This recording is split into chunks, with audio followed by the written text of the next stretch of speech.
गॅसची चोरी सुरू असताना भीषण स्फोट झालाय। चाकण शिक्रापूर मार्गावरील शेलपिंपळगावमध्ये ही धक्कादायक घटना आज पहाटे 4:45च्या सुमारास घडली आहे। ग्रामस्थांच्या जीवाशी खेळणारे मात्र पसार झालेत। आग आटोक्यात आली असली तरी नुकसान मात्र मोठ्या प्रमाणात झालं आहे। सुदैवाने यात कोणतीही जीवितहानी झाली नाही। हा गोरखधंदा एका छोट्या ढाब्याच्या समोर सुरू होता। एका कंटेनरमधून घरगुती आणि कमर्शियल टाक्यांमध्ये गॅस चोरी करणं सुरू होतं। अशातच गॅसचा स्फोट झाला आहे। 3-4 टाक्या फुटलेल्या अवस्थेत आढळून आल्या आहेत। या स्फोटाने मोठी आग लागली होती। या आगीत धाब्यासह तिथं पार्क असणाऱ्या इतर वाहनांनाही मोठी आग लागली आहे। तसेच स्फोटाच्या धक्क्याने आजूबाजूच्या घरांचेही नुकसान झाले आहे। शेलपिंपळगावमधील ग्रामस्थांच्या जीवाशी खेळणारे मात्र पसार झाले।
जशी पोरी सगळी वडीत नेल्या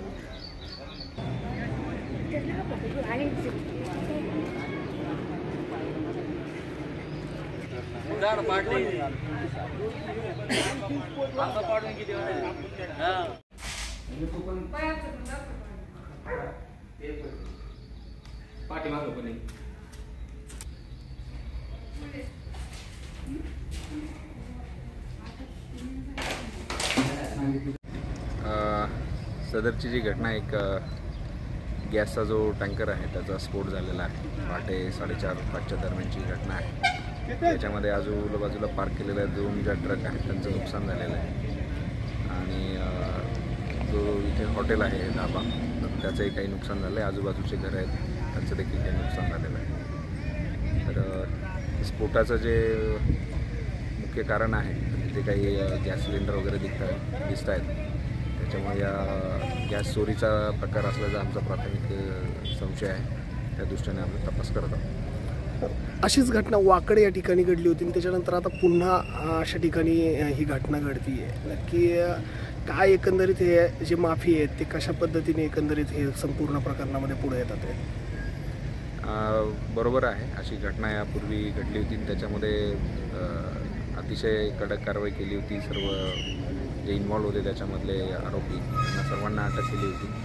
पुन्हा अशा प्रकारची जी घटना या ठिकाणी घडते याच्यामध्ये देखील जे काही याच्यामध्ये इन्व्हॉल्व लोक असतील त्यांच्यावरती कडक कारवाई करतात।